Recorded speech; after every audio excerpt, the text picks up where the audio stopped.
Yes, wanasema King of Winners. King of Winners pamoja na Pinnacle Films wamekuletea picha ya leo na Fredix Motion Pictures. King of Winners Film Productions presents JB Ssegawa Film ndio wamekuletea siku ya leo, lakini wanakuambia wachezaji wa kwanza ni huyo Philpo, huyo mchezaji hatari huyo, nakwambia. Na tukunda Mase pia sio mchezo, Nasali Walda. Yes, wote wako ndani ya picha hii. Tebandeke Suleiman, Hadija,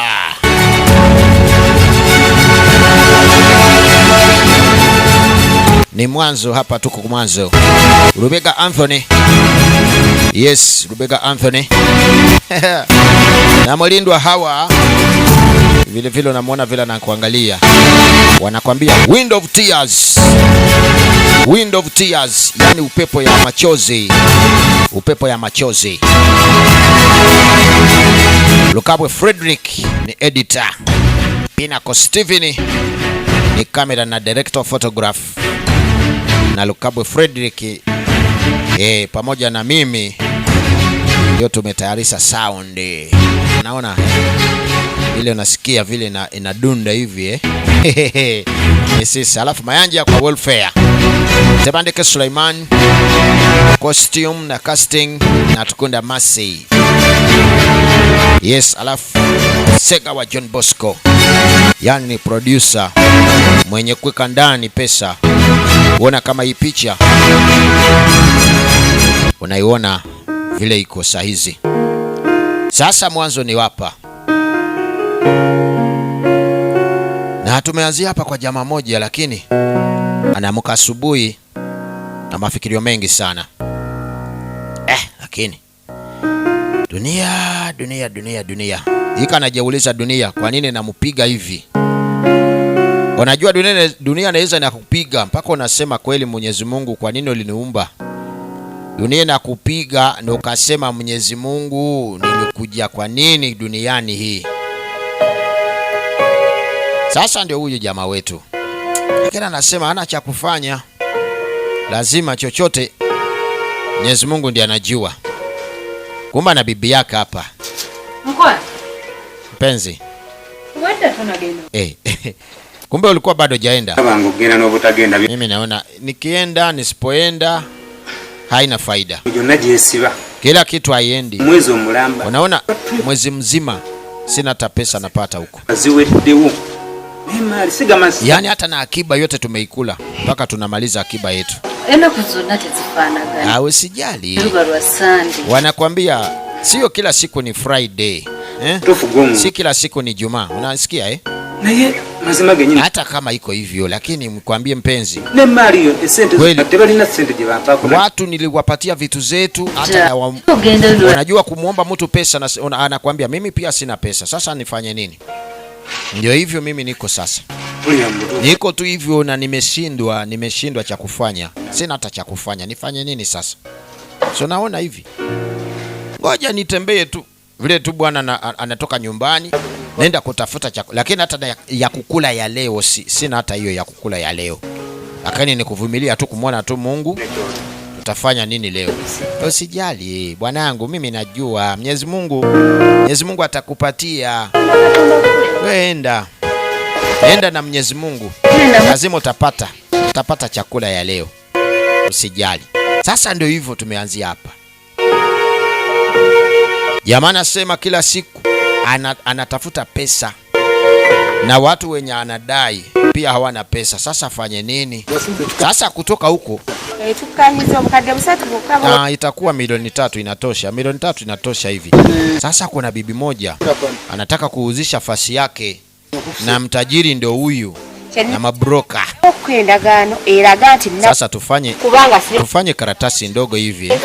Haina shida hiyo. Hata na mimi pia nataka kuandika hivi. Unajua kununua kitu bila kupata hiyo kiandiko yoyote ni mbaya. Lazima unapata kitu kidogo, mtu anako. Haya basi sisi ngoja tuende pale ndio tufanye hiyo makaratasi. Kuna tajiri anataka Bibi anauzisha fasi yake na mtajiri ndo huyu. Anatembea na baga mzima ya pesa, unaona eh?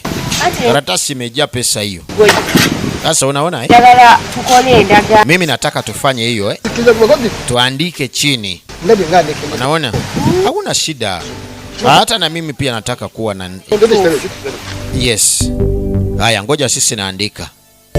Sasa wakaja wamesikilizana.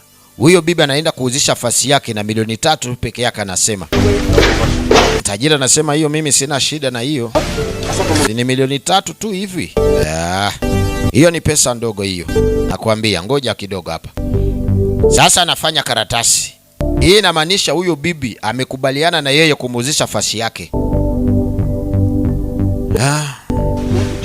Unaitwa nani? Mimi naitwa Nachibuka Sara.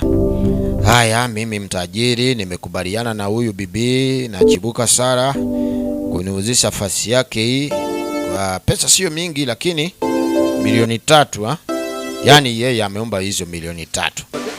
Ndio hiyo karatasi anaandika. Haya. Unajua? Lazima unaandika chini. Lazima unaandika chini. Mtu kukuuzisha kitu yoyote, lazima unaandika chini. Sasa. Au wawili ndio wamekuwa hapo kama tunafanya hii agreement. Sign hapa. Bibi amekubaliana na huyo kufanya agreement ya kumuuzisha fasi yake hapa. Hata na mimi pia nimekuwa. Mimi yeye anajuliana na huyu. Mwafuni damu saji wa mtufu. Kweli umemleta mtajiri bosi yenyewe Mimi nilikuambia huyu hapa yote ndio mwenye ananunuaga hapa. Huyu yani mwenye pesa huyo ndio huyu. Ukimpata huyu basi jua hiyo pesa yako umepata.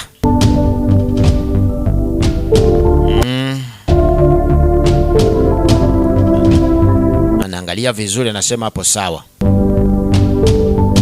Wote wametia mkono.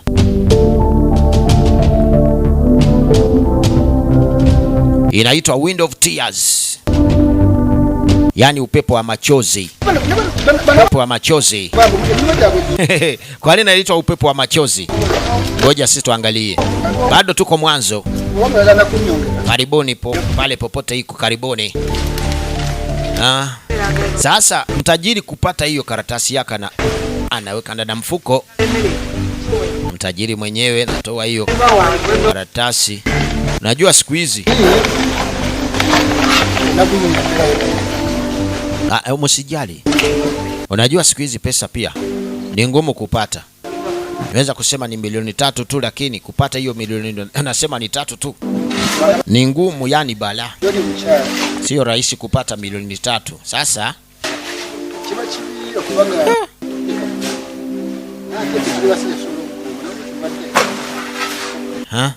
kama ta pesa yako.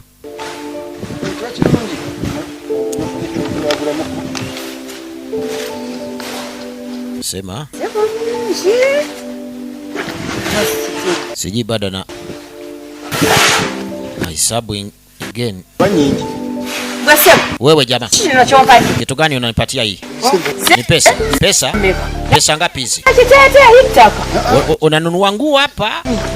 Au ni udongo? Ngoja nikwambie. Unajua hapa utakuja kwa office.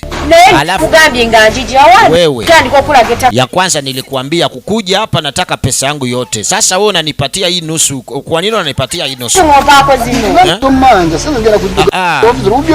Sio mbaya. Nimekuambia utakuja kwa office alafu upate pesa yako huko. Wewe. Sasa kumbuka wamefanya hiyo agreement. Nakwambia hivi. Nipatie pesa yangu yote. Sitaki kusikia tena sijui utakuja wapi nini na nini. Hiyo mambo sitaki. Mimi nataka pesa yangu hapa. Usijali. Hapa nikupatia pesa yako. Kupata hiyo pesa yote hapa. Sasa waizi wakakuiba hapa. Utafanya nini hapa? Mimi sitaki kuniambia. Hata kama waizi wanakuja kuniiba, hiyo ni pesa yangu. Mimi nipatie pesa yangu. Sitaki kusikia hiyo mambo. Nataka pesa yangu. Unanipatia au utanipatia? Mimi yangu sitaki hiyo. Teri ya kunzi kakanya katika nkubulire. Mine bigambo bitwalenga bikulu. Sikia hivi. Unaona? Sikia hivi. Obulira. Nataka lino kwendi. Udongo hii. Ari kuguza licha lyange. Bado ni yangu. Nataka omanye. Jua hii. Obulira. Nasikia. Lile taka lya chikazi. Obulide. Hii ni udongo wetu. Udongo wangu mimi bibi. Nataka pesa yangu yote, sitaki hizi nusu yako nusu. Unanipatia nani nusu? Mchana ngapi Kampala nyumba? Tena bibi, mbona amekuwa mkali sana hivi? Kitu gani? Kwenda kumuona bibi. Lakini huyu bibi ana akili huyu. Ana akili huyo bibi huyo kweli. Mtu na unawaya asubuhi unampatia pesa anasema sasa angalia. Sasa kumbuka agreement imeshafanywa. Aliandika agreement na huyu mwenyewe iko na agreement yake. Na wale wa kujulisha uone wote wanasema sisi tumekuwa hapa. Mumeona bibi namwambia nimpatie hii nusu, alafu atakuja kwa office nitampatia nusu nyingine, yeye anakataa. Sasa ni shida yani? Shida ya nani? Shida yake sio yangu. Yeye ni shida yake. Sio shida yangu. Sasa ukiangalia watu ndio kwa nini watakuwa kama mimi wananipiga pesa. Huyo bibi mwenyewe ataona. Atakuja kuona kwa nini alifanya hivyo. Sasa yetu ni ngapi? Nani nampatia? Mimi. Sasa hizi ni mablock. Ndio wamemleta huyu mtajiri, lazima wanafaa pia wanapata kidogo hivi. Haya basi. Kama hiyo imeisha basi sisi naenda. Lakini mtajiri bibi amemwambia mimi udongo wangu sijakuuzisha udongo yangu. Huyo anasema hajaniuzisha. Na atawaleta watajiri wengine kununua udongo hii. Huyo anafikiria mimi ni mchezo. Hawezi. Ngoja kidogo.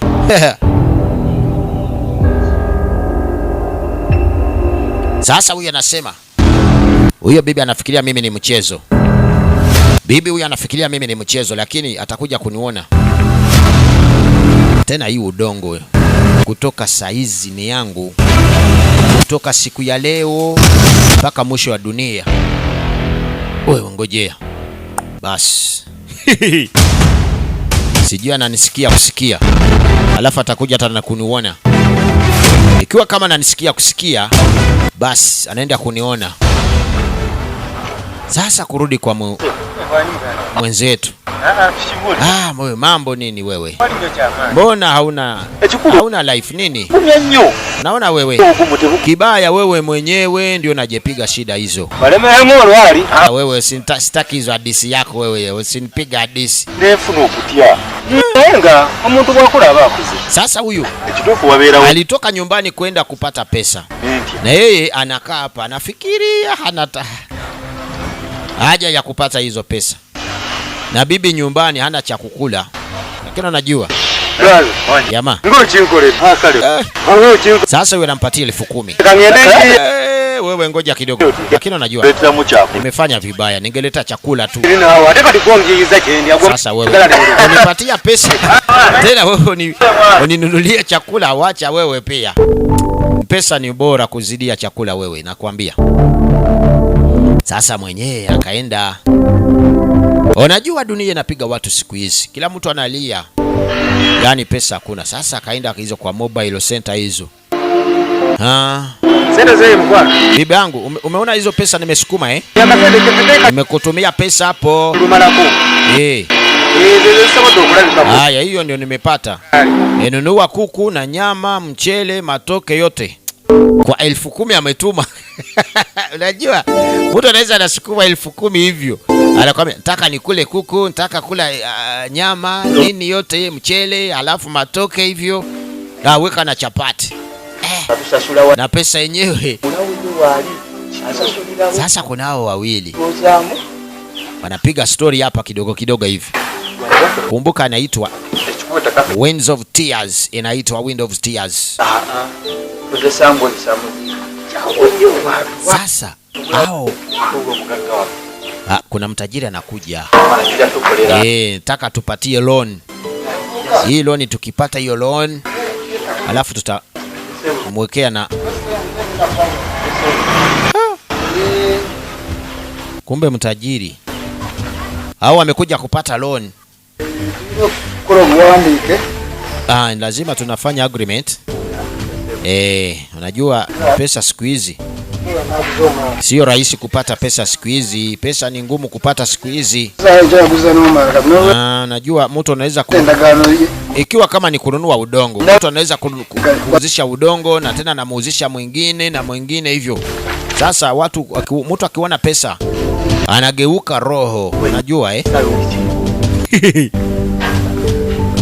Hebu mnipatie hizo agreement za fasi mlinunua udongo agreement ya kununua udongo basi hapo sawa. Sasa hao wanataka kupata milioni 2 lakini yani wameweka udongo au hii ni loan lakini unajua lazima hebu leta hapa kidogo. Una sign tu sio nataka loan. Mimi nitakupatia. Lakini wapa nasoma. Just sign here. Weka tu sign. Hapa nasoma ndani. Sikia hiyo. Mtu kukwambia tu we just sign here, sign here. Wewe hapa nasoma ndani, usiangalie hata hiyo just rahisi kuona hivyo. Piga tu sign hapa. Sisi mimi nakupatia wewe pesa. Alafu wewe unaenda kupata business yako. Haya. Mtajiri huyo. Kwanza mtajiri tuliona kama ananunua udongo wa bibi ule. Hawajakubaliana. Na wao wamekuja kupata loan. Basi. Hizo ni pesa ulikuwa nataka. Mimi nangojea tu hapa pesa yangu, rudishe pesa yangu mimi nawapatia vitu zenu. Basi. Akaenda. Unajua watajiri pia wana desturi yao. Lakini angalia, utakuja kugundua siri ya watajiri ni siri gani hiyo.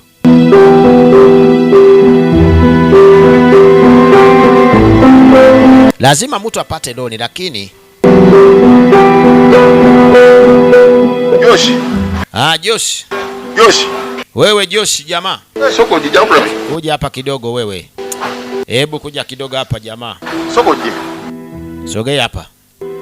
Mwana Joshi. Najua Joshi siku hizi vile dunia ilichanganyika hivi siku hizi pesa hazionekani. Na kingine nimejua ngatofa kolagana ni semuju. Embera semuju. Unajua huyo Tofa yeye ni rafiki na Semju. Na tena ule Semju ule jamaa huyo wameniambia huyo Semju huyo iko na shida. Iko na shida kubwa.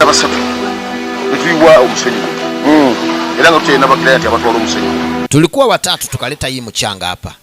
Na maclients walikuwa wengi lakini siku hizi tangu tulianza kutumika na huyo Semju huyo business zinaanguka, pesa zionekani hivyo na hivi. Mimi pia najeulizaga siku zingine nasema lakini kwa nini huyo nakuwa hivyo? Huyo jamaa kwanza alikuwa mtajiri lakini siku hizi kweli jamaa huyo alikuwa ni rafiki yetu sana na alitufanyia vingi. Sasa ngoja tutamwambia akikubaliana na sisi hatuna shida lakini lazima tuachane na huyo. Sasa ngoja mimi namwambia huyu tena rafiki yangu hapa tuko na trip ya mchanga ya bahari kama ni gari nani hapo. Najua kuna construction company moja nataka hiyo mchanga wa bahari huyo.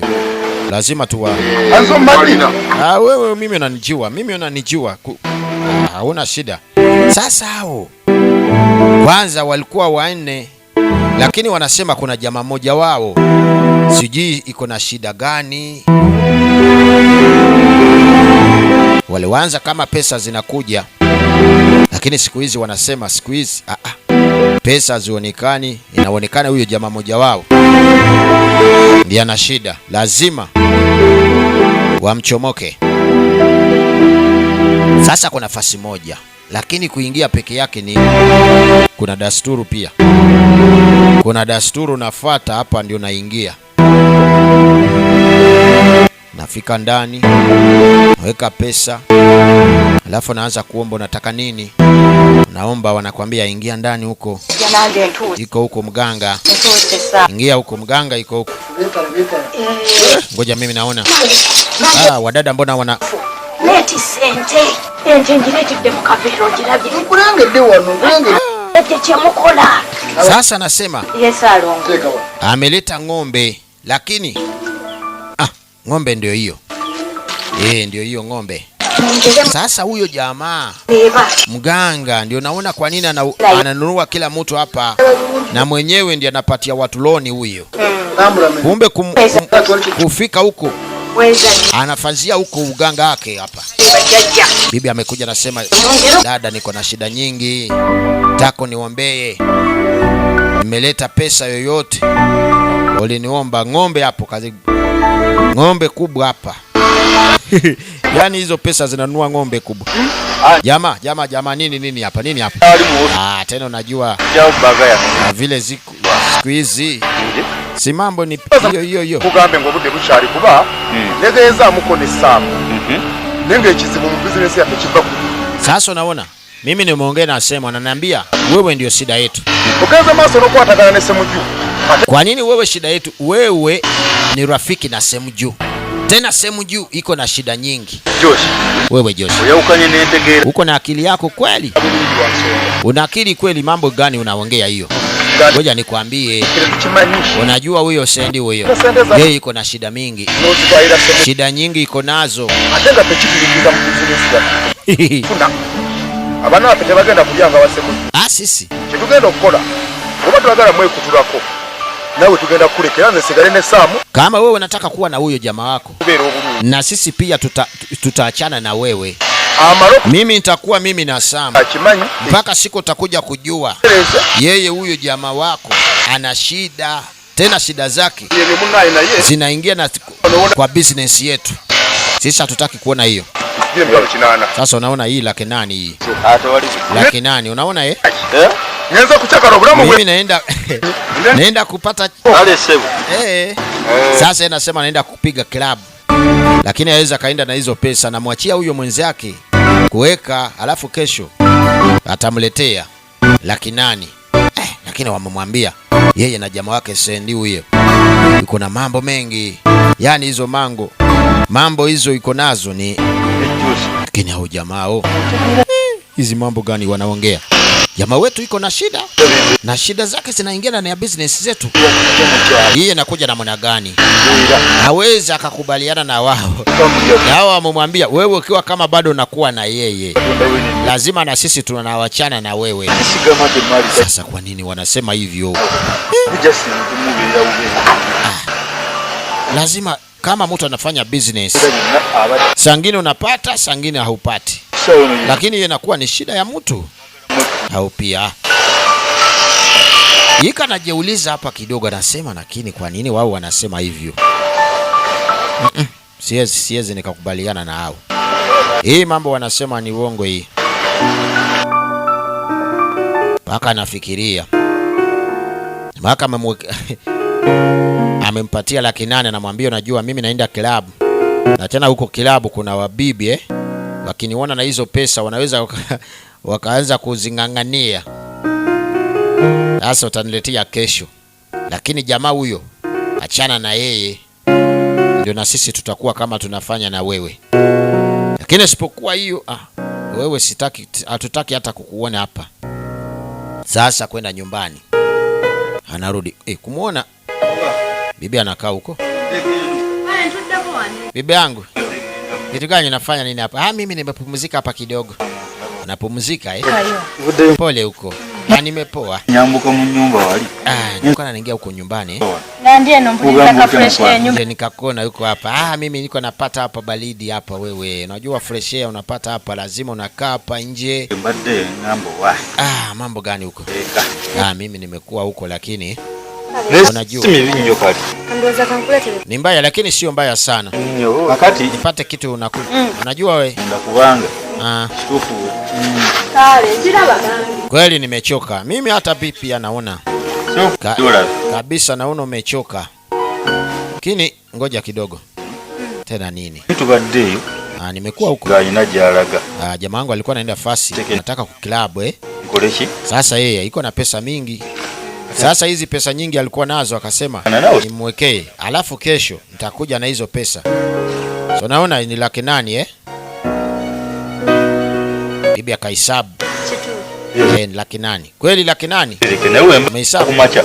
Lakini asubuhi unikumbushe sikuje nikasahau hizo pesa za mwenyewe hapa. Unajua Kesho asubuhi lazima unanikumbusha namchukulia mwenyewe.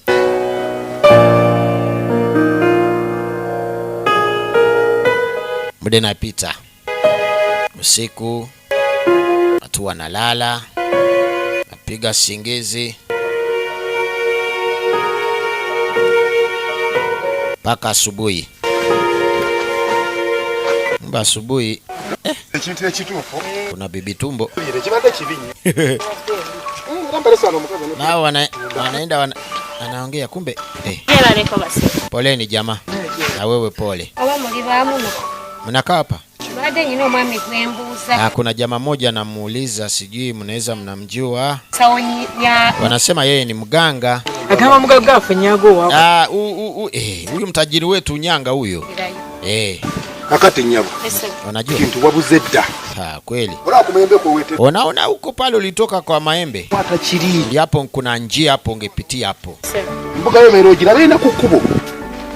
Era ogenda bote. Ikata njiani huyo, uwezo kumkosa huyo jamaa. Huyo bibi anatafuta mganga. Unajua wabibi na waganga. Tujiteke muse tujitunde mpora mpora. Kuba weri warungi. Lakini unaona. Tununue hiyo udongo hiyo. Fasi nzuri hiyo. Sasa wanafikiria kuna fasi wanauzisha, lakini wanasema kwa nini sisi wenyewe tununue udongo huo alafu tukatekate ndani plots alafu tunauzisha kwa wengine. Sasa tutatosha hapo pesa nyingi hapo nakwambia. Wako wanapiga story ya kupata business. Kuna bino biratu bikwataka. Ebintu bye byakora saide ngiri byabifojaringa sibitu. Lakini huyu jamaa wetu huyo mtajiri alileta siku ile. Jamaa huyo sijui iko saka kama mtu wa fojari, iko saka kama kumbe ni muganga. Jamani muganga hawa wajui jamani muganga. Sasa huyo ngenda mwete mako tukulenge bya pesa hapo tujja kuzeguliranga. Ona huyo jamaa sisi tuwachane naye.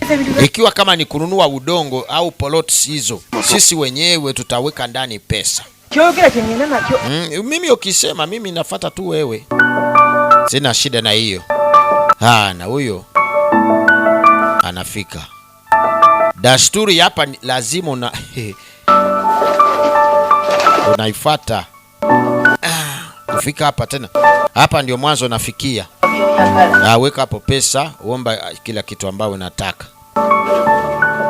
Mimi nataka mtoto, nataka bwana mzuri.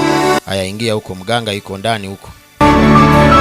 Bibi mwenyewe iko na tumbo na tena anataka Unajua wa bibi wana shida nyingi nakwambia. Na mwingine pia. Hizi fasi za waganga lazima wabibi ndio wanazidia kwenda huko. Every day kila siku na mchana lazima wanaenda huko. Sasa kuna moja amekuja hapa. Kuna hii fasi ya faso daanzia. Kuna yule haya ingia huko mganga yuko ndani, ingia huko. Na mganga mwenyewe ndio huyo. Ambia shida zako. Zekwebaza. Mimi nimekuja kushukuru tu. Musajja. Nimempata bwana. Takugenda na bweru. Na tena ananichukua huko nje. Anaenda kunichukua nje. Sasa huyu amekuja kumshukuru huyo mganga, alimpatia hiyo dawa ya kumpata bwana. Sasa na bwana yeye anaenda kumpiga. Embaga ya kusande. Harusi ni Sunday. Harusi itakuwa ni Sunday. Kulinze kumbaga yangu. Lakini nataka wewe pia uje kama yani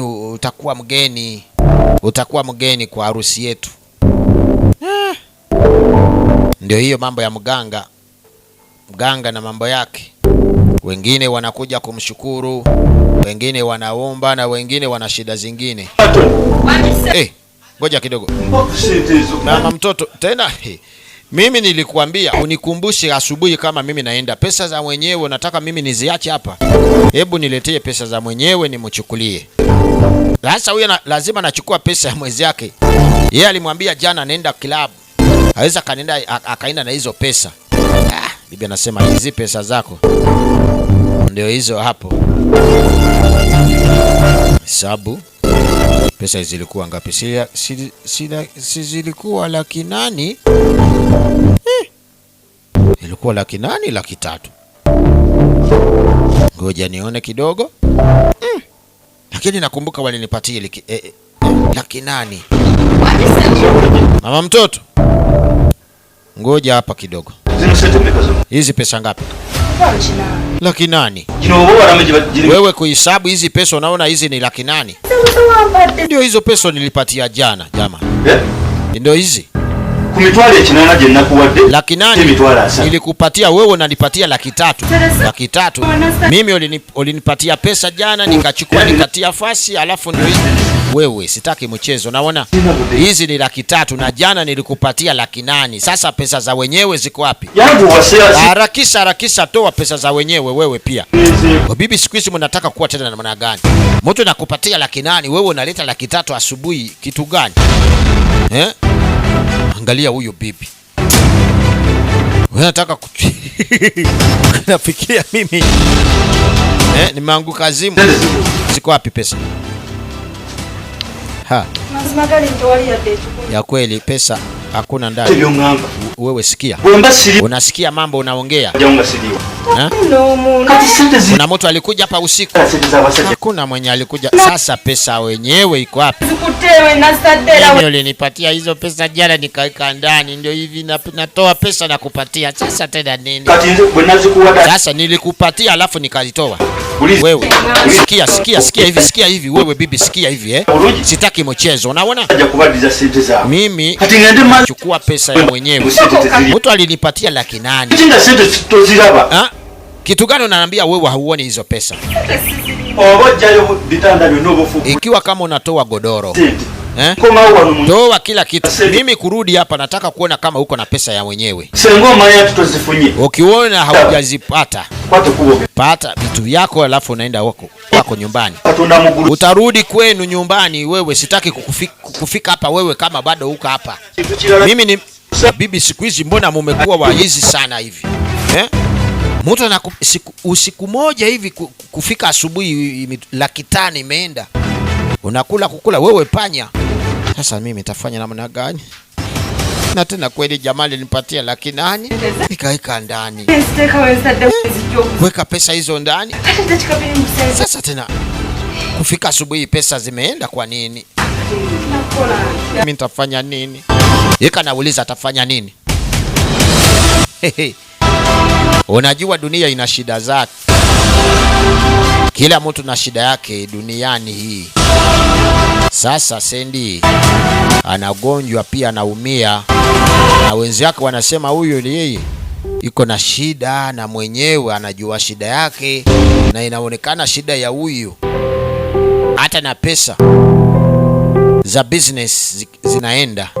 Sasa yeye na bibi yake, bibi analetea maji.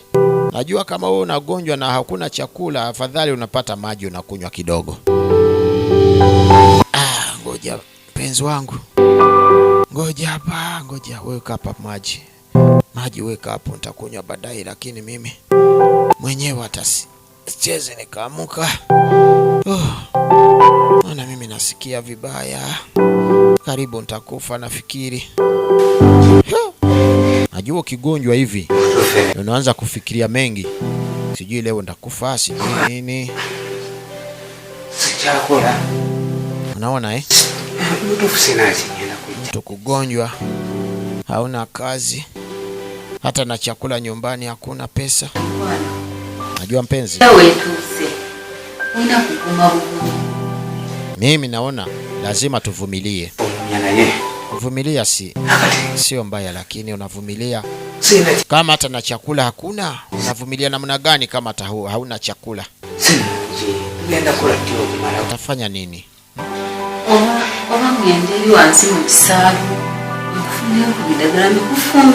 Niende poli nipate dawa ya? Yani nipige dawa ukunywe kidogo. Najua kama wewe mzima unapata akili ya kutafuta pesa. Lakini we, kama unagonjwa, unaumia, hata akili ya kutafuta pesa pia unaishindwa. Sasa bibi anamwambia, ngoja mimi naenda poli nipate dawa. Nikupigie hiyo dawa. Lakini kwanza hii maji kunywa, maji. Kunywa hiyo maji. Maji ningekunywa, lakini nawezaje kunywa maji bila kukula hata chochote? Sasa hapa wanauzisha hizo mchanga. Uzisha mchanga. Huyo jamaa. Jamaa wangu. Ndiyo Sasa ikiwa ni hivyo hapo sawa. Sawa kabisa.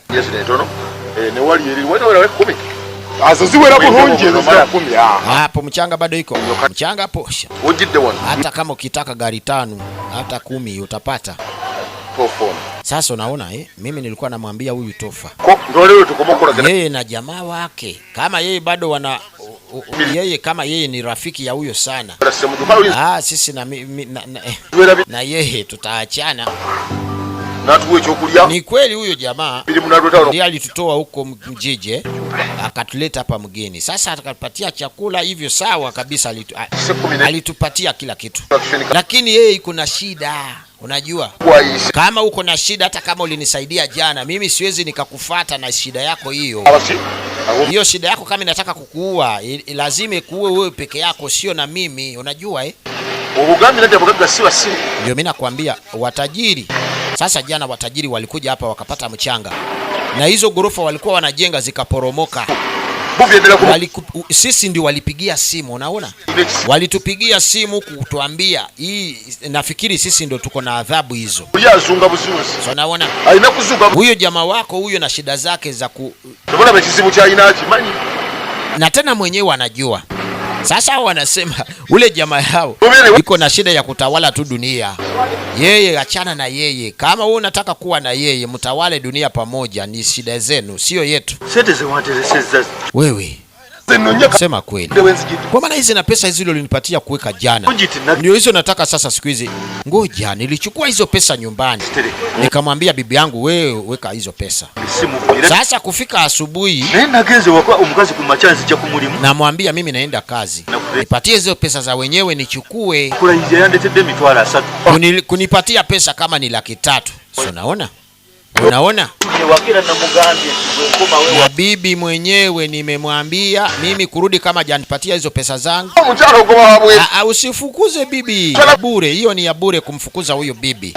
Shida ni ya ule jamaa wako. Shida ni yule jamaa wako. Unaona hata na business zitaharibika.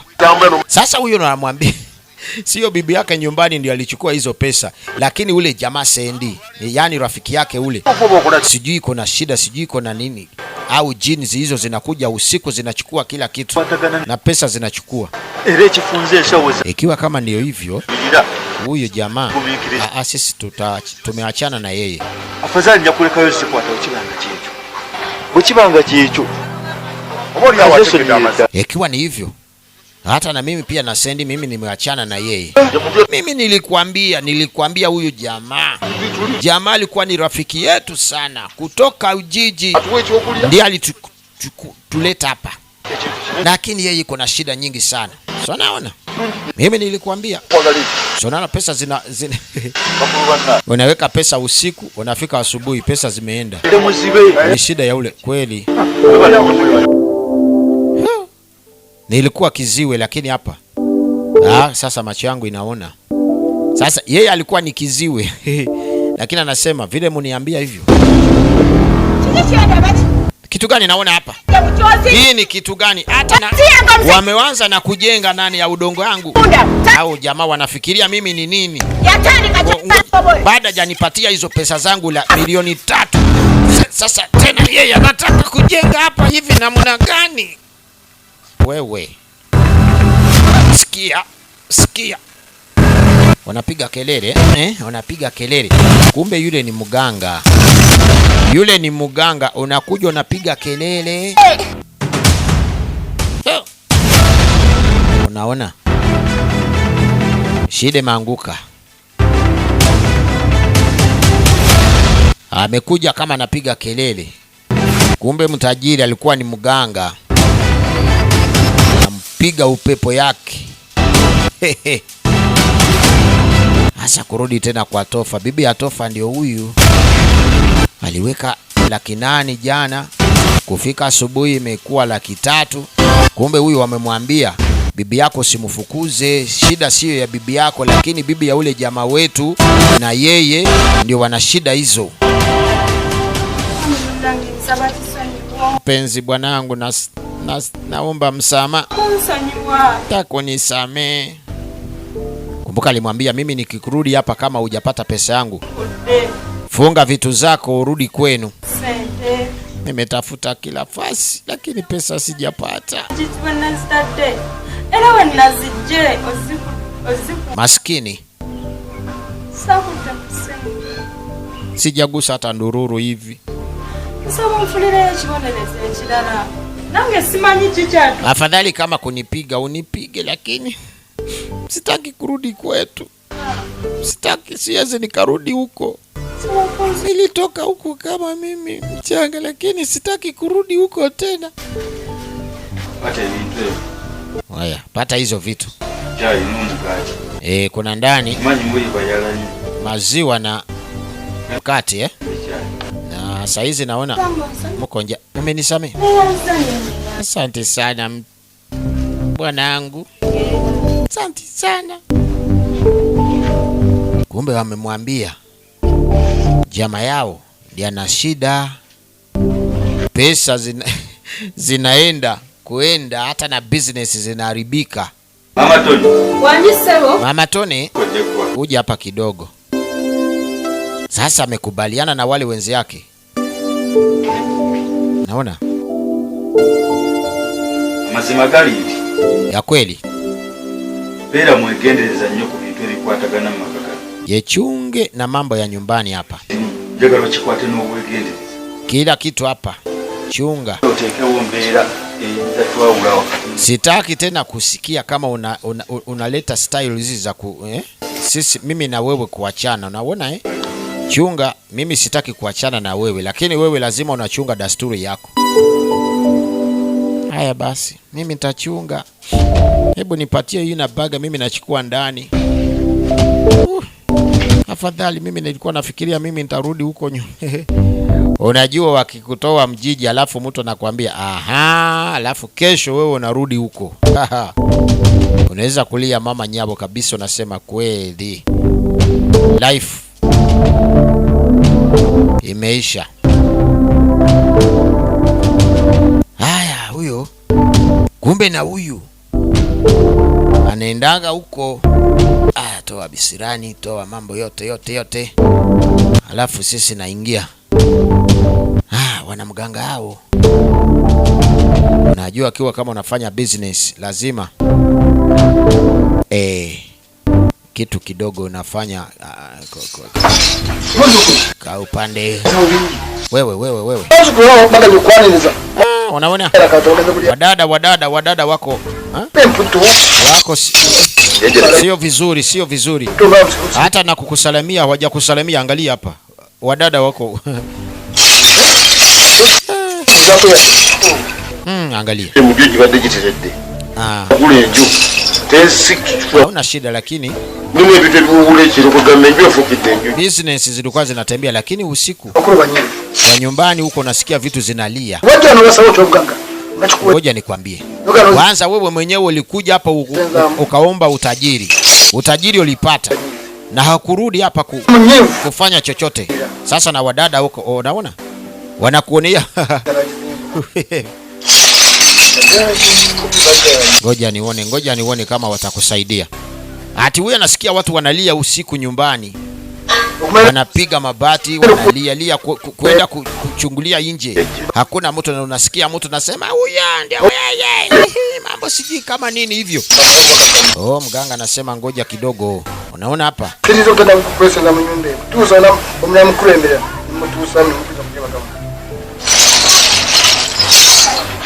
Kamfanyia dawa.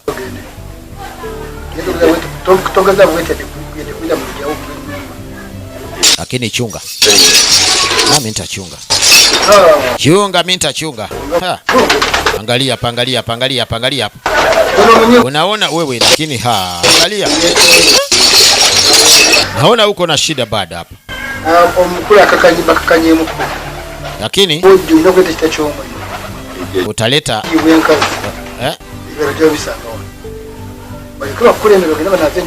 sasa namwambia wadada wako wanataka vitu.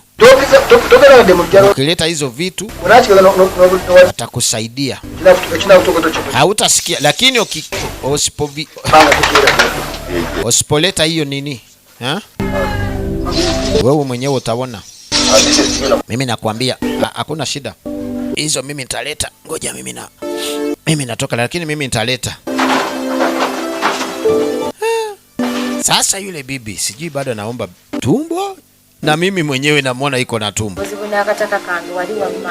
Sasa chairman, unaona? Kaliranye mukulu to mwao. Ugamba kanongo kide wansi wali mkakubu. Ako kingine ku sente. Kabadiki. Tukanga netaga sente ngafuna babloka. Nabafunira muzeyi nyanga.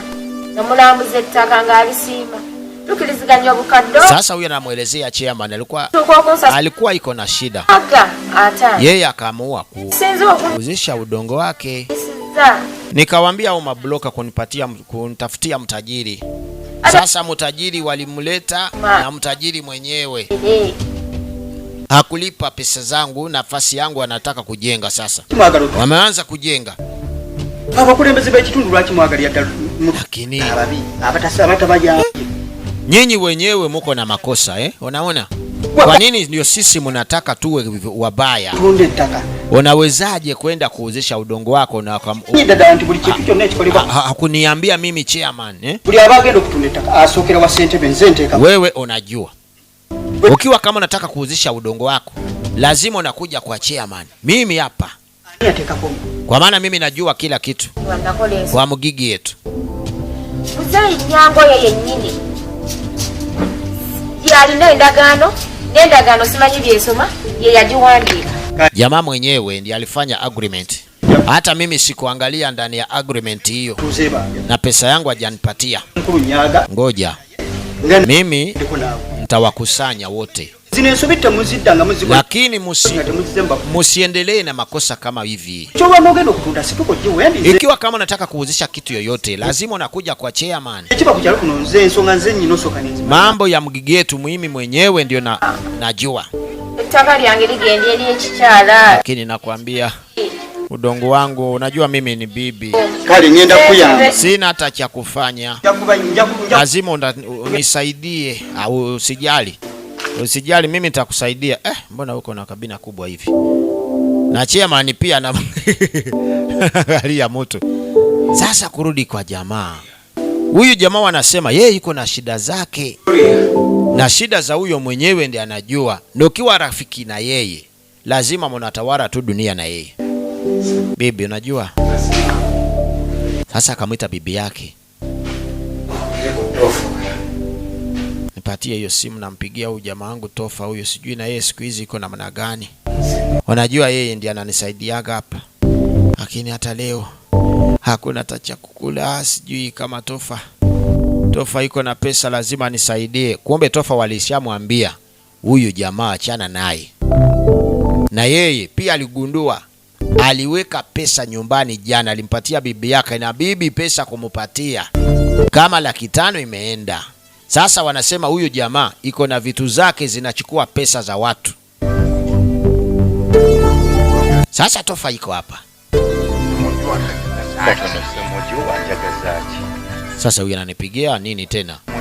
Nataka kuniambia nini huyu? Huyu naye jamaa. Sijui anasema nini. Baba. Nini huko? Jamaa tofa.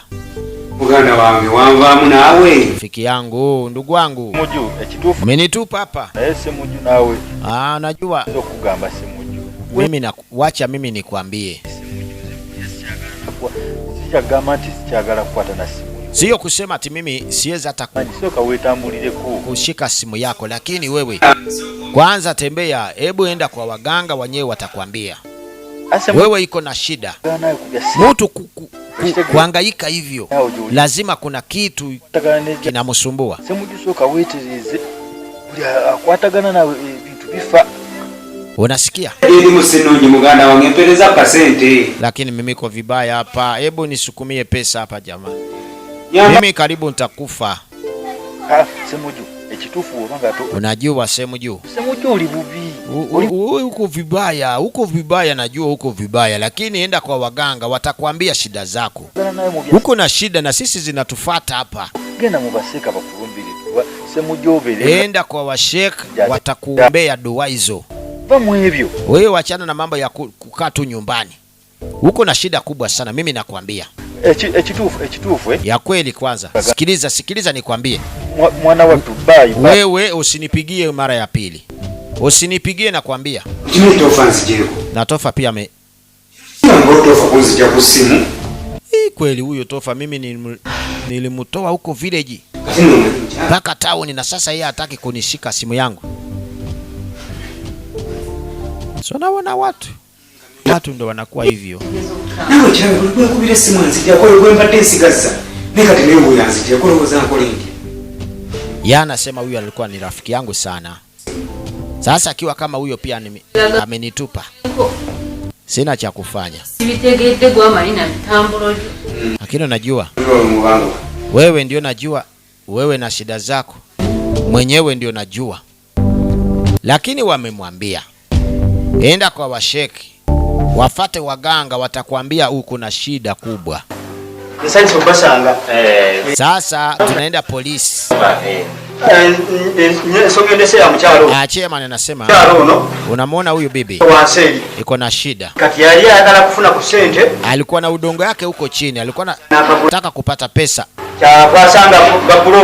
Akawapata mabloka hawa.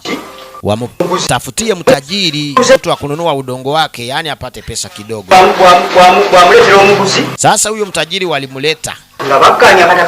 Wakasikilizana na pesa itakuwa milioni 3. Ule mtajiri akatoa 500,000 kumpatia. Na bibi akamwambia mimi sitaki, mimi nilikuambia nataka milioni 3. Sasa kwa nini wewe unanipatia 500,000 tu hivi peke yake? Sasa na ile agreement walifanya, mtajiri akaenda na agreement hiyo. Huyo ni broker, huyo alikuwa wawili au alikuwa na mwenzi yake huyo. Kumbe that is it. Huko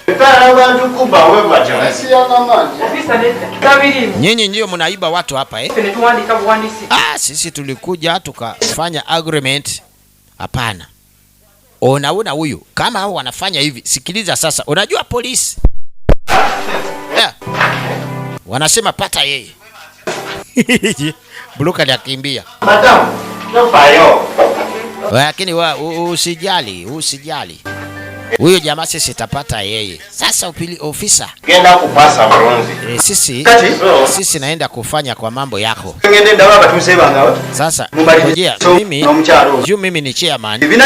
Ngoja mimi naenda ni wana watu zangu. Unajua mgigi yetu ni kubwa sana. Sasa madamu sisi takusaidia. Wewe na shida yako sisi takusaidia. Ugenda kufuna. Wewe usijali, hiyo pesa yako utapata yote, utapata. Mimi ofisa zilikuwa. Ofisa ninakwambia utapata pesa yako. Sasa ofisa kama sasa mtajiri sijui atafanya namna gani. Na mtajiri mwenyewe ni mganga. Ya kwanza huyo ni mganga. Kwenda kuona. Kuna bibi moja msichana hivi anaenda maji huyo. Yonda anachota maji huyo. Hebu kidogo alo. Nini tena? Kitu gani? Hata mimi nashangala kumwona bibi kama wewe hapa. Tangu wewe unakuja maji wewe. Baba yako au sijui bwana yako ndiye amekutuma maji? Nasema mtu unang'aa hivyo. Wewe ndio unakuja kuchota maji. Nani anakuonyesha shida hiyo? Uko na bwana? Niko na bwana. Wewe uko na bwana kweli wewe?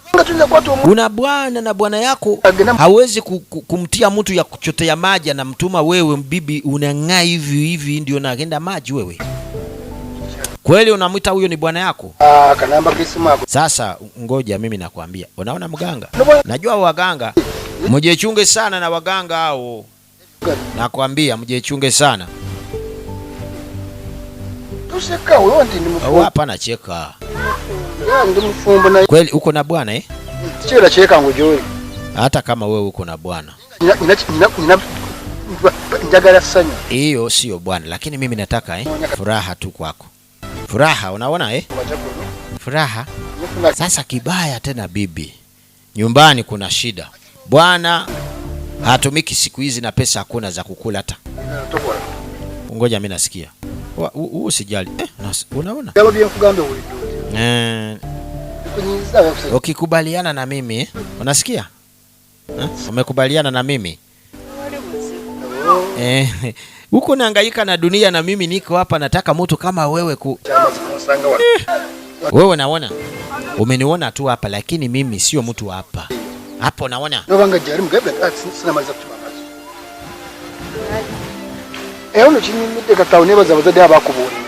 Lakini unaona? Wazazi wako walifanya kazi muhimu sana. Sasa amempiga hadisi. Angalia huyu. Kweli huyu naweza nika Sasa muda imepita. Msijali jamaa zangu.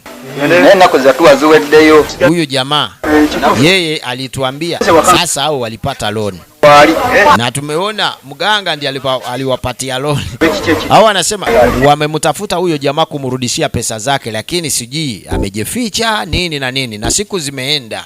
Sasa huko anamtafuta kila fasi yeye haonekani mpaka wanamuita chairman. Kitu gani hapa? Jamaa hapa iko. Yeye hako. Ameenda wapi? Alituambia yeye sijui alitelemuka huko chini. Telemuka chini huko. Hao wameogopa wanafikiria huyu jamaa anaweza kuwa kama anajificha. Na tena kumbuka waliweka agreements za plots zao. Akija hapa mwambie mimi anitafute chairman. Kufika kesho kama mimi sijaonana na yeye itakuwa balaa kwake. Mnamwambia hivyo. Haya basi. Wewe unacheza. Mtu anakuambia hula mchezo na wewe unataka kucheza hapa. Sikia mambo. Inaitwa Wind of Tears. Pepo ya machozi. Sasa kwenye polisi.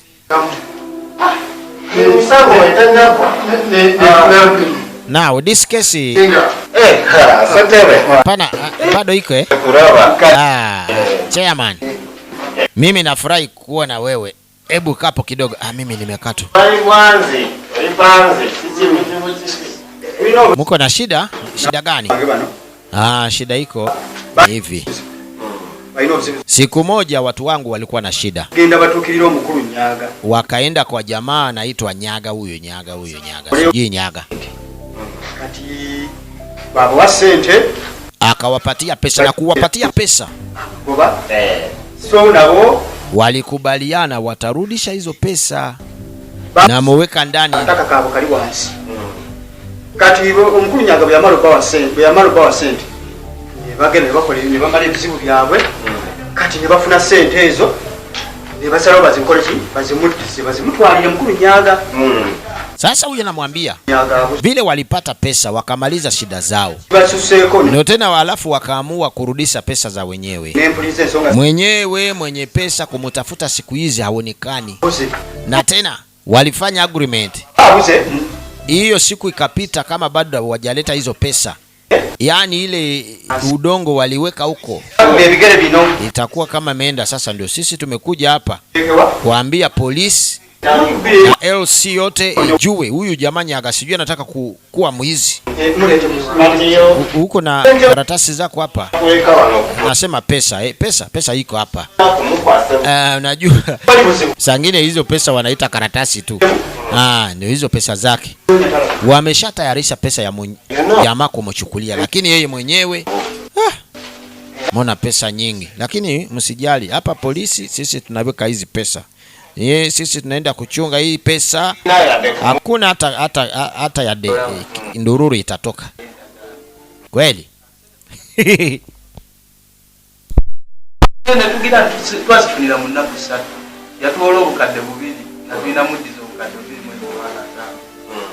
Aliwapatia milioni 2 na hao walikuwa watarudisha milioni 2.5 sasa so naona hapa pesa ya jamaa tumepata milioni 2.5 tumeleta. Sisi tunataka kumupatia. Sasa yeye sijui ana kuhepa sijui nini. Na tulifanya agreement. Unajua siku hizi watu wa mgeni wanakuwa ni wajanja sana. Kila mtu ni mjanja. Unaona mtu anakupatia 1,000 anataka kuchukua kitu ya 10,000. Sasa huyu, lakini hapa polisi msijali. Sisi tuko tuna handle case hapa. Kila kitu itaenda. Naona? Msijali, wewe usijali, just kaa tu kimya hapo. Pesa umeleta hapa, si milioni 2.5. Ngojea, sisi tukimuona yeye tutamwambia kuja pata milioni 2.5 yako hapa, alafu leta agreement ya wajamaa. Msijali. Sisi polisi tuko watu wa kweli. Sema hata na chairman nafanya hiyo agreement ingine tena. Huyo nyaga ikiwa kama nataka kuwa mjanja atatuambia kwa nini.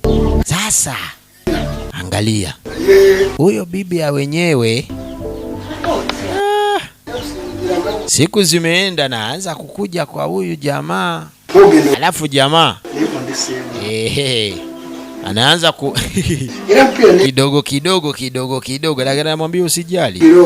Huyo jamaa huyo sijui wewe bwana yako huyo. Kwa nini wewe nakuwa huko? Sasa afadhali unatoka huko na kuja na katu hapa. Kuja olewa kwangu hapa. Sikia. Na tena kibaya huko. Jamaa yuko na shida, hata hakuna chakula huko. Sasa wewe unamwambia kuja hapa. Kumbe bibi mkubwa anasikia. Nasema huyu jamaa anasema nini? Yeye kwa nataka kumpata huyo bibi mdogo huyo kumleta hapa tena. Hata kama ukiwa hapa.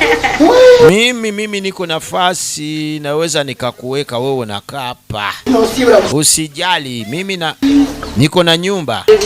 Uko na nyumba, bibi mkubwa anasikia.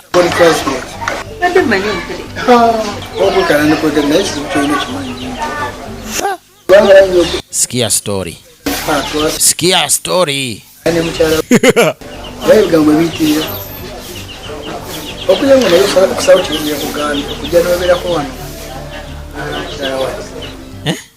Kuja kuwa bibi yangu hapa. Haya. Umesema kweli au kwa maana sijasikia vizuri. Sasa nataka wewe fikiria Mimi nimekuambia lakini wewe lala huko kama unafikiria. Ukiwa kama unataka kuwa bibi yangu, kuja olewe kwangu hapa. Anamwambia kuja olewe hapa. Bibi mkubwa anasikia anasema huyu jamaa yeye anakuwa namna gani? Ngoja mimi naenda. Mimi nitafikiria kama ni kuolewa kwako nitakwambia baadaye. Angalia. Kumbe ndio hivi. Angalia behind hiyo, mimi nitapiga mpaka kesho. Bibi mkubwa anasema wewe jamaa, kitu gani hiyo nakusumbua ndani ya suruali hiyo? Mpaka unamupata huyo bibi mwingine. Bwana yetu. Kweli. Bwanangu. Mbona yuko na mafikirio mengi nini? Sasa kwa nini wewe unaona mimi na mafikirio zangu na wewe unaingia hapa? Kwa nini unaingia hapa? Mimi nataka kuongea na wewe. Kuongea na mimi na kwa nini? Wewe unataka kuongea na mimi kusema nini? Nimekuwa na huko na mafikirio mengi na kuja chukua huko. Bibi mzee huyo. Mtu nafikiria na mafikirio zake na huyo bibi mzee anaingia hapa. Wewe unataka nini hapa? Sasa hivi, ona hivi. Nione nini hapa? Angalia. Sasa huyo bibi unataka kuleta hapa. Mimi sitaki huyo. Sitaki huyo. Kawala kaline ebizibu. Huyo bibi ana shida zake. Kagadde kaleta mumakaga. Huyo kumleta hapa ndani ya nyumbani yetu. Sitaki hiyo. Walizizizaka abalala bana. Ungewapata wabibi wengine 4 lakini sio huyo. Kawala akuwanwa. Sio huyo kumleta hapa. Wewe unafikiri umesahau kitu gani ilikuleta hapa? Wewe ulikuja kuzaa, sio kunipatia akili yako wewe. Unasikia? Sijakuleta hapa kuwa mtu wa kunipatia akili. Unaona? Kwa wakazi wanu. Nalini nache nali nkugambye. Unawaletaga hapa wabibi. Ulinisikia yako mimi kama naongea. Lakini huyo namleta huyo ni mbaya huyo. Bibi ni shida huyo. Wewe sitaki, nimekuambia sitaki kusikia hizo mambo zako. Niache. Nini? Wewe chunga tena. Chunga. Enda huko na mambo zako. Mimi nimekuambia. Unaniambia namna gani? Unaona mtu namuona bibi. Sasa sehemu juu alimwambia lazima afadhali enda kwa sheikh wakuombee dua. Lakini wewe uko na shida inakufuata na hata na pesa zinaenda, business zinaharibika, kila kitu. Na marafiki pia wanakuhepa. Sasa jamaa, mimi nimeshindwa ndio nakuja hapa. Nina ugonjwa hata madaktari pia wameshindwa kupata ugonjwa gani na niuma mimi. Sasa nisaidie. Nataka msaada kutoka kwako. Nilikuwa na unajua wale wajengaji wa manyumba hizo magorofa hizo nini na nini. Nilikuwa nawapatia materials kila kitu mchanga, lakini hao yote pia wamenichomoka. Wanasema sisi hatutaki kulingana na wewe. Sasa hiyo shida hiyo. Pesa nilikuwa nayo akiba, yani akiba yote. Akiba ilienda yote. Mimi niko naangalia tu hivi. Nimebaki tu kufa. Mimi naona kweli karibu ulikuwa unaenda kufa, lakini vile umefika hapa. Mwenyezi Mungu pia ndiye amekuleta. Hapa jua yako ni tayari sasa. Najua watu pia anaweza nakwambia unasema kweli nilikuwa nimekufa, lakini bahati yangu ni kuja hapa. Ingekuwa sijakuja hapa, yani nilikuwa nishakufa. Sasa nakwambia usijali wewe. Akaanza kumwombea dua. Unajua yao na lugha zao hizo ya Kiarabu hizo, anaweza nasema hizo mambo mengi sijui nini na nini. Muhammad anakuwa nini hivyo sijui, alikuwa anachota maji akaenda hivi. Nafikiria kweli ndio Mungu huyo. Sikiliza. Alhamdulillah rabbil alamin. Najua mtu akianza kuongea lugha ambayo haujui, jua hapo yako umeenda. Arrahmanir rahim. Lazima unamuomba tu Mungu yeye pia asiwe kama ni mwizi. Maliki yawmiddin. Lakini kuna wengine wanafanya kweli. Wa iyyaka nasta'in. Lakini wengine zaidi yao ni waizi. Unajua naongea polepole wasinigundue. Zaidi yao ni waizi. Sikia. Khairin maghdubi alaihim wa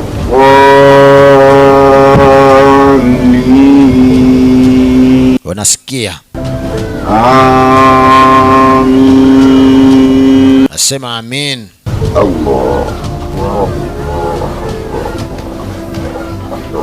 Yeye amekaa tu kimya pale kusikia. Najua kama wewe yako ni kusikiliza tu.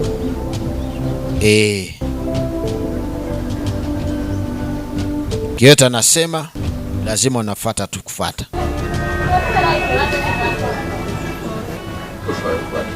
Usijali. Mimi nimemwongea na Mungu. Ngoja, nimepata simu. Kuna jamaa moja nilikuwa nampatiaga material huko. Huyu alikuwa amemaliza muda mrefu kama nipigie. Kina ananipigia, kumbe jamaa nasoma. Jamaangu. Umeme mkamba wangu. Asante sana jamaa. Unasema? Wale kuzibu mkamba wangu. Kuna shida. Ngoja mimi nipate tu gari nilete mizo. Vitu zako Wale kuzibu mimanyi. Mimi najua. Najua. Sio. Wale kuzibu gena tambula bulungi. Usijali, mimi naenda kuleta. Seka. Unukura bamaze banganga mubanja. Kumbe dua yako inafanya huyu jamaa.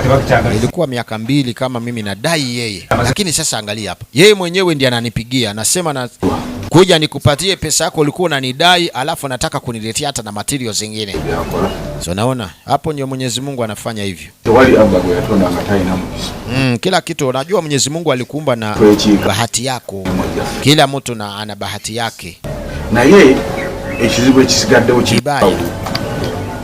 Mkazi wewe haini kisira. Sasa na bibi yako iko na shida. Tena nini? Lazima pia umuleta hapa na yeye apate kusomewa dua kama hiyo. Kati wali kuzibu. Hakuna shida. Mimi ngoja mimi namupigia simu hapa. Mimi nimeona hapa wa jamaa nilikuwa na wadai kama wataki hata kuniona, lakini saa hizi wananipigia hata simu kuniambia kuja pata pesa zako.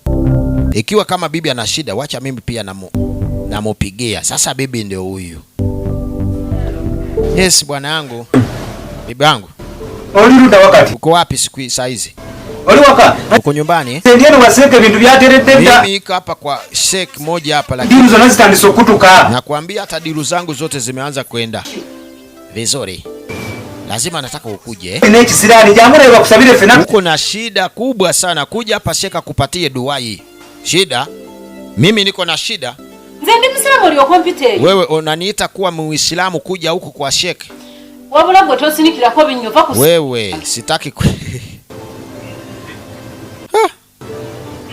Bibi amepinga. Bibi amepinga na simu anatoa. Yeye anamwambia mimi sio Muislamu kwenda kwa masheka hao. Sasa sikia, angalia huyu jamaa. Angalia huyo. Yeye yuko na shida zake na ananipigia mimi natoka kwa jamaa moja. Yeye ananipatia hata na pesa. Huyu anasema mimi niko na shida. Kwa nini kama niko na shida, kwa nini huyu ananipatia huyu pesa? Yeye mwenyewe ndiye ana shida zake, alafu sikia huyo. Mimi nimesikia.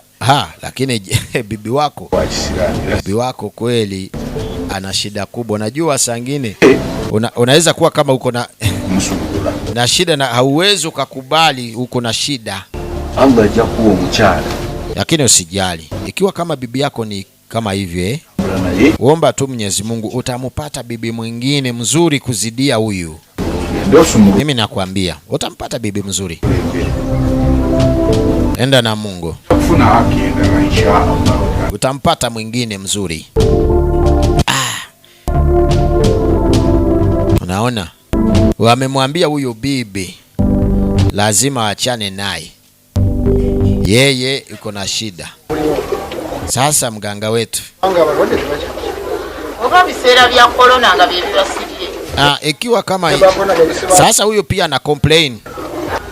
Omanya. Watu hawakuji. Sasa sisi tutakula nini? Lazima watu wakuwe na shida wakuje hapa kwa mganga, mimi ni watibiwe. Huyo pia anaomba Mungu watu wapate shida, alafu wakuje kwake ndio wapate utibabu ya. Wakija kama wanataka kutibiwa, huyo ndiye anapatia utibabu. Najua Unaona? Mimi hakuna hata mwenye nakuja kupata utibabu hapa. Hakuna. Kila kitu sisi tuko tu hapa. Hakuna hata pesa. Nini? Sijui tutafanya nini. Inaonekana na sisi pia tuko na shida. Inafaa tufanye kitu ya kuchagua uchafu yote hapa.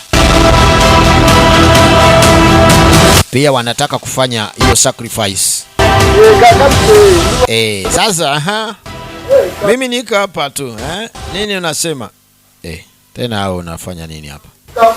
Anaenda kuona kuna jamaa wawili na Nini wewe? Pole hapa, pole kabisa.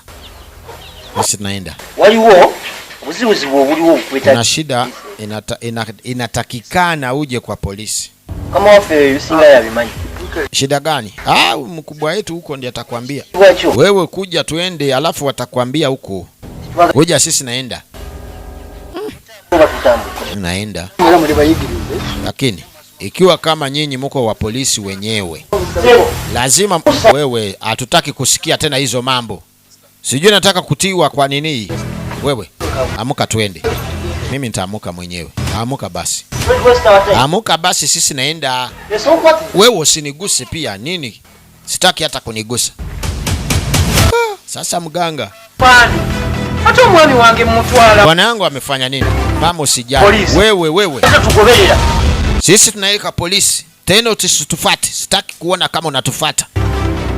Sasa sikia, unaona? Tangu alimupata ule bibi ndio shida zikaanza kutuangukia. Na nilimwambia tena huyo bibi huyo Kuma najua wao wabibi wakubwa hao. Ukimuona bwana yake anamleta huyo bibi mdogo. Najua hii bado mchanga hivi, anatingizika kiuno na kifua hivi. Anasema kweli, huyu bwanangu nitamuona kweli kama huyu bado iko hapa. Anakuwa na hiyo huruma hiyo. Sasa anasema lakini kweli huyu mbibi huyu, yeye alikuja na shida. Na shida zimeanza hapa. Ndio wakaja huko. Yeye ana rafiki zake na bibi wenzake wenyewe. Unajua bwana yetu siku hizi sisi hatujui. Yeye iko na shida kubwa. Mimi nimeshindwa. Nimeshindwa ya kufanya. Na mimi pia. Lakini mimi nilijua. Nilijua siku alimleta huyo bibi mchawe huyo. Nilikajua sisi tutakuwa na shida hapa. Nilimwambia bwana yetu, ikiwa kama unataka wabibi wengine afadhali hata kama 10, lakini huyo yeze buli lwengwawo bweti bizibu byokka. Unaona kila nikilala hivi ninaona tu bala inakuwa tu bala. Wanga tebamusibanga ebanga lyemaze naye namwe lyemumaze wano. Kutoka mimi niliolewa na bwana yetu alikuwa hajaenda polisi. Sasa tena kitu gani? Pia wana twanguweko twetegeke tutwaire omwami wafu kuchokulya. Wana tutayarishe chakula tumchukulie polisi. Nga omwami oli woyogerera kwe empaya kubanga gitwali soose. Kibaya na shida ukiongea kwa huyo bibi. Ndiye nakuwa shida. So namuona huyo. Ndio huyo. Hiyo msambo huyo mchawe, bibi mchawe huyo kabisa huyo. Ndalileta shida nyumbani yetu. Kakati namwe ngamberao. Ngamufu. Na nyinyi pia mnakuwa hapa na huyo. Huyo. Angalia lukichwa ulo. Nyini. No mtunulira okuva ku mutwe paka wangu. Angalia kutoka chini paka juu. Sola la fumba noyo. Chukua huko, nyinyi mumezeeka, ndio mnaona huruma kwangu. Mimi ni bado Sasa yeye anasema hao wanaleta tu huruma ya kwela kama hao wameshazeeka. Yeye ni mtoto. Si mnaona? Atabuka. Bwana yetu kumwambia huyo achana na yeye. Utasikia hata na anaweza kukurarua kiboko hapa. Ngoja kidogo. Mimi hata na pia mimi pia ngoja. Huyo sasa hao waliamua kuwa rafiki. Bwana yao hapana hawezi kumwacha kuwa na huru bibi huru.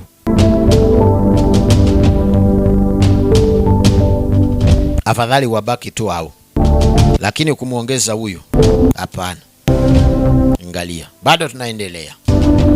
Inaitwa Wind of Tears. Tena mumerudi. Usijali, sisi tunapita tu. Unakuja hapa. Hapa tena. Ngoja kuna bibi moja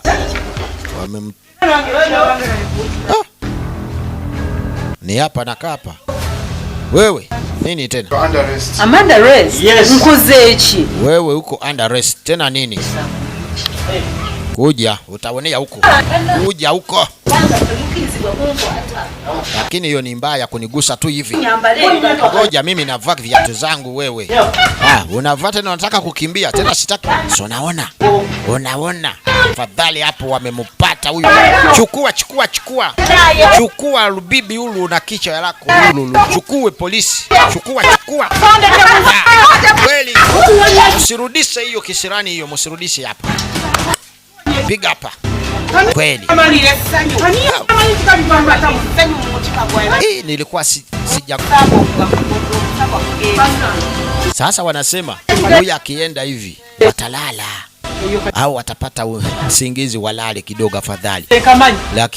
Lakini huyo unajua huyo anaweza nakimbia mpaka tujue wamemfunga ndio tutapata usingizi wa kulala. Lakini bado hawajamfikisha huko. Mimi namjua. Tufate tuone kama anafika polisi. Ndio harakisha sisi naenda huko pia. Mimi pia naenda. Harakisha. Lazima hao wanasema mpaka wajue ule ameingia polisi. Hajakimbia. Haraka wewe pia. Achana na kuvaa. Acha sisi naenda tu hivi. Sasa tuko uchi hapa. Kuja sisi naenda. Usijali. Pia wanatoka. Tangu tunakuwa na bwana yetu alikuwa hajafungiwa, lakini huyo bibi anampata miezi 2 na iko ndani ya jela. Tena nini hapa? Msajja alimede kubyenda. Ule jamaa amekata. Sasa huyo iko ndani ya jela na chairman ana mtu wangu tena nini? Si yule jamaa ananifuata kila siku, ananifuata hapa. Lakini usijali. Mimi nitatoka. Kandabe osi. Haya, ngoja mimi namuona huyo osi kwanza. Lakini nyinyi pia, nyinyi mko vibaya. Tena vibaya namna gani? Hata nyinyi pia hapana chukua mimi na tena nini? Wacha mimi nawapatia pesa. Pesa ngapi uko na? Niko na 200,000. Laki ngapi? Hapana. Hapana huwa mimi. Sasa huyu amemwambia kumuua. Yeye anasema mimi nawapatia 200,000. Hapana huwa. 200,000 ni kidogo hiyo. Sipokuwa wewe bibi mzuri. Kweli kukuua hivi. Haujui kia kufanya hapa. Wametuambia kumuua huyo bibi. Hapana huwa mimi, hapana huwa. Haya. Afadhali tufanye hiyo. Na 200,000 bado tunazitaka hiyo, unasikia? Sasa bibi akaamua afadhali awapatie ndio asimuue. Ngoja kidogo. Kuna mimi kweli kabisa. Mbona natingizika wewe? Haya basi. Sasa polisi. Makuru. Jamaa. Nini tena? Niko. Alafu wewe. Afande unajua Mimi hapana tembea. Mimi sikuja hapa. Mimi nakuwa tu nyumbani yangu huko. Wala mimi najua hata. Ndio mimi nasikia. Kwa nini wewe nakuze hapa? Iko shida gani? Siku zimepita huko. Ulikuwa na wajamaa wako bansikana. Ngabali n'ekikosi kyabwe. Niliwakuta na timu yao. Unajua hizi za operations hizo. Bansikana. Nebagala okumpisa obubi. Sasa ekibiti sali na sente. Atenga afande ukimanyi ndani. Waona jamaa usijui walikuwa wanataka kuniiba.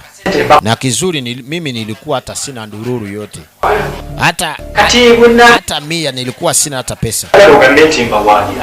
Sitaki kusema mimi na wasema kwako, naona Yabatambula nabyo. lakini wana team wanatembea nayo ni mbaya. Polisi kuwa na squads kama hizo, hiyo mbaya. Hata na mimi pia najua hiyo mbaya sana. Mtu kuwa na polisi na alafu unataka kuiba watu wenyewe, hiyo ni mbaya hapa kwa polisi. Hapana kubaliana na hiyo. Sisi na kazi yetu tunafanya hapa ni kazi muhimu sana, unaona? Wewe unasema unaweza kutuambia ndio huyu na huyu. Mimi najua. Unaweza kuwa kama uliona vibaya na wewe pia. Ambia sisi vizuri. Mimi nakwambia naweza nikuonyesha hao. Ngoja kidogo basi. Ikiwa kama wewe unasema wewe unajua hao, ngoja mimi napigia hao simu. Kumbe kupigia watu simu. Kweli. Kumbe bibi ni mtamu sana hivi huyu. Jamaa. Wewe. Hapa nataka iko hivi. Iko hivi. Ngoja mimi pia napiga test. Sasa kwenda kupiga test. Najua waliwaambia kwenda kumuua yule bibi. Sasa ofisa pia. Yes afande. Where are you? Muko wapi? Sisi tuko kwa mgigi hapa. Najua vile tunafanya operation kuona watu wanafanya namna gani. Nani amewaambia kufanya hiyo patrol at this time? Who told you? Wewe pia unajua watu wanafanya fujo kila saa. Sasa ndio tunatembea kidogo tuone. Iko mtu anakuza hapa anasema nyinyi mnafanya huko fujo sijui na nini. Mnapiga watu na kuiba sijui watu huko na mna gani hiyo? Mimi ikiwa kama nasikia hiyo ni kweli mtalipa hao watu. Acha mimi nakwambia sitaki kusikia tena hiyo mambo. Afande nani nakwambia hiyo? Haya mimi nataka nyinyi inakuja hapa. Haraka tena. Sitaki kusikia kama sijui mnafanya nini. Mko mnafanya nini huko? Hata mimi nasikia. Sijui huko huyo ndio bibi ananuka hapo. Nasikia bibi ananuka hapo. Kuna bibi hapo. Afande pia. Paka afande nasikia bibi ananuka hapa. Bibi ananuka iko kama muyembe. Haya wewe usijali. Sasa sisi mimi ni osi hapa. Najua mimi watu yangu najua vile wanafanya kazi yao. Sasa mani wapa na lia hapa. We kimya tu. Mimi naenda kufanya case. Kama wewe unafanya fujo mimi nita collect yao. Haya. Sasa uona.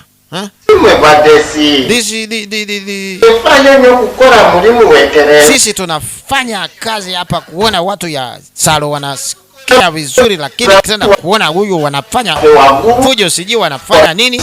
Ofisi wanataka kutia juu, watu wanataka kuteka ofisi yangu cheni. Tena utimu mimi nasikia wewe mtu mzuri sana. Sasa kusikia tena mambo hiyo. Otimu ngenda kukora kwa. Tena ngozi ya wewe. Otimu, wewe unakuza hapa nasikia hiyo makosa wewe unafanya. Unaenda kuona kama mimi sio mchezo. Wewe utaujua kwa nini mimi natoka huko na uteke leo ina za kukuba kugwe. Basasulire cyo yebakora. That one. How can you spoil? Wacha wewe nakuza hapa. Mimi naenda hasa utimu. Utimu anasema afanye mbona nakuwa mkali. Na jamaa utimu anasema wewe. Madema yu wanje sena da. Nilikuwa nafikiri wewe kusaenda. Unajua mimi nimechelewa huko. Unajua unapiga hiyo gari kama hutaki kuacha. Unaona Sasa unaona. Afanda napiga simu na toa ukali. Ameniambia sisi tunataki kiwa polisi Ngoja wewe pia mimi napumzika. Unajua mimi ni sasa yeye anataka kupumzika kidogo. Wala alikuwa anapiga kitu yake huko. Paka anasikia anachoka na huyu anamwambia wewe afande huko mkali sasa. Afande ametoa ukali. Sisi tutoke hapa. Tunaweza kuwa hapa kama akula job huko. Ngoja kidogo sisi naenda. Sasa hao wamepata 200,000 na kumchapa ule. Niko wapi hao? Mimi nimechukia hiyo na mambo yako wewe. Nini? Okay, ikiwa ni hiyo haya hapo sawa. Lakini wewe kama unafanya sijui mambo hiyo ingine tena sitaki kusikia. Lakini ofisa pia naona wanapiga kweli, wamenipiga mpaka nasikia nachoka. Sijui bado waiko, wasije kusema wanataka kuongeza. Ameenda. Ngoja mimi unajua wabibi Mungu aliwapatia hiyo transport ya shida. Unajua kama uko ndani ya shida, hii ndio transport kuwatoa ndani ya shida. Anakuambia tu mimi niko na chakula yangu nataka kukula, nitakupatia. Ameenda wapi? Lakini kuna aliwaambia kumuua huyo bibi. Hasa nifanye nini? Siwezi, lazima nirudi nyumbani. Wacha mimi narudi nyumbani. Sasa huyu anaamua kurudi nyumbani. Na nyumbani anataka kurudi. Kuna wale bibi wenzake hawamtaki, wanasema tangu bwana yao alimuoa huyo ni shida zikaanza. Sasa jamani huyu hapa. Sente hiyo waliwana. Wameleta pesa yako hapa. Wewe, Ndagano ulua. Sasa wewe leta agreement. Leta agreement ya watu alafu. Yes, lakini nyinyi pia mnataka watajiri, mnataka kuwa na maana gani? Kama mtu nampatia hiyo loan alafu anataka kuchukua hii vitu zake kwa pesa hiyo kidogo nampatia. Wakati ya kukupatia pesa yake alafu wewe unataka kuwa wapi? Sasa uone. Wale walikuwa wanatafuta wewe. Walikutafuta paka pesa wanaleta hapa. Leta kumbe huyo nasikia anasema alikuwa yeye anafikiria anaenda kuiba. Unajua watajiri hiyo ndo dasturi yao. Ndio nilikwambia kwanza huku. Hao wana dasturi, anakupatia pesa lakini wakati wa kurudisha hizo pesa mwenyewe anajificha. Okay. Paka nakwambia, mimi nilikungojea hapa, haujanipatia pesa yangu. Sasa so naona agreement tulifanya. Ikiwa kama uleti hiyo pesa ndani ya siku hizo nimekupatia, unajua vitu zako zimeenda. Sasa sikia huo. Tena kuna bibi mwingine anasema wewe usijue nataka kuchukua udongo yake. Haujampatia pesa. Wewe pia umekuwa na maana gani wewe pia? Ofisa na maana gani wewe? Wewe nafikiria mimi naweza nikafanya agreement kama sijampatia huyo pesa? Huyo mwenyewe ndio mwizi. Mimi sitaki sikia hiyo. Lakini wewe pia unaonekana wewe iko mtu mbaya sana hapa. Mimi nasikiaga watu wanasema, sijui wanapiga bibi ya watu, sijui wanafanya nini, sijui nini na kale mtu kubwa wewe hivi Kwa nini wewe nakuwa hivyo? Sasa kumbe hao wanarudi. Afadhali yako kabibi mimi nawaambia angeenda. Akakazi vichakatuka wakawana. Bisirani byokka bizi. Tangu huyo bibi alikuja hapa ni shida tu peke yake. Naona kwali mirembe. Hakuna. Tegwali kukola omusajja mwagenda okola bwakomawo. Naona bwana kwenda kufanya kazi anarudi bila kupata hata pesa. Huyo bibi yeye ni bibi wa kisirani najua. Newo obuyumba we tulina ne butuka n'okubula. Hata na nyumba. Tukakosa hata pesa ya rent Hii inakuja na maana gani? Huyo tu bibi kweli. Tumepona huyo bibi. Lakini hata kama hawajamchukua mimi nilikuwa naenda kumtoa hapa. Ungefanya nini? Ulikuwa na plan? Mimi kwa miaka ninayo mimi. Mlikuwa mnafikiria mimi naweza kukatwa hapa niangalie tu huyo bibi anafanya hapa? Ngoja, mimi nilikuwa naenda kumtoa. Mimi wananichezea mimi. Kuchangala muleta makamu. Omwami wange takyali nnyayo. Uona hivi. Tangu huyo bibi alikuja hapa. Mimi simuoni bwana yako. Tije muli abawala abato. Mimi nilikuwa nafikiria. Nyinyi mko bado wadogo. Mimi ni mkubwa. Mimi yangu kuingia vile naingia ndo vile natoka. Hata kunigusa hako hivi, hata kunigusa hivi hata kidogo. Kumbe alikuwa na nguvu yote alikuwa anamaliza kwa sikiliza. Pia wanalia. Sasa wanafikiria huyo kusaenda. Ngoja kidogo. Tena nini hapa hii naona hapa? Wewe. Tena kitu gani inanizuia kurudi hapa? Wewe unafikiria hapa una nafasi hapa ya kurudi hapa? Mimi nitarudi. Wewe unaweza kurudi hapa wewe. Unarudi na maana gani hapa? Hapa ni nyumbani kwangu. Nyumbani kwako na maana gani hivi wewe? Hapa ni nyumbani kwangu. Nyumbani kwako? Sasa utafanya nini? Haujui chenye nitafanya. Kumbe na bibi. Nimeshindwa polisi. Sasa nyinyi mtafanya nini? Sikia huyo bibi. Unauliza sisi tutafanya nini? Aya. Pita hapa. Pita hapa hivi. Pita hapa uone mimi bibi mkubwa. Utaona vile mimi nitamchoma huyo. Inaonekana kuchoma ndio tamuweza. Sikia huyo. Kamata huyo. Kamata huyo. Bibi mchawe. Anasema huyo ni bibi mchawe. Sasa bwana yao. Angalia. Kusikia yeye alikuwa anaficha. Ngoja kidogo mimi naona. Anataka kujificha lakini sasa anajificha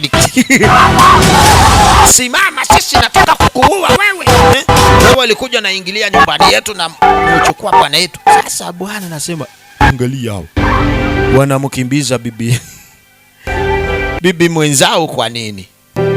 Kumbe ni bwana yao.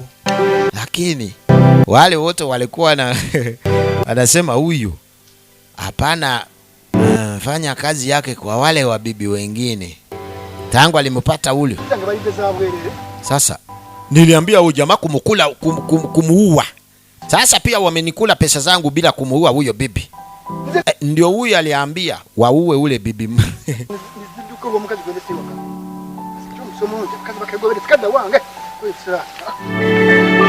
Asirudi. Na yeye pia amemchukia. Anasema mimi hata sitaki. Ngoja mimi naenda zangu. Yeye alijua tangu alifanya business zilikuwa zinaenda tayari. Lakini huyo bibi siku alikuja ndio shida zikaja kwa nyumbani yake. Na wabibi wenzao wanasema wewe hapa na kuchukua bwana yetu na sisi tunakosa pesa. Utaenda. Asanteni sana kuangalia picha yetu. Wind of Tears ndio imekuwa. Yes, ikiwa part 2. Sasa watu tutakuletea. Asanteni.